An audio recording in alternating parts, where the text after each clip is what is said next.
Сәлем достар, бүгін сіздерге вальгусная стопа туралы айтамыз. Вальгусная стопа, басқаша айтқанда, X тәріздес аяқтар. Баланың табанның жалпақ болу әсерінен табандар ішке еніп, тізелері бірігіп, балада X тәріздес аяқтар пайда болады.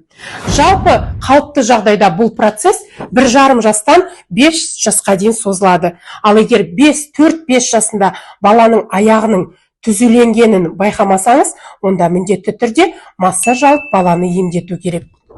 Вальгусная стопаның ең мықты емдеріне массаж, ЛФК және супинация жатады. Супинация дегеніміз ұлтарақ, басқаша айтқанда стельки.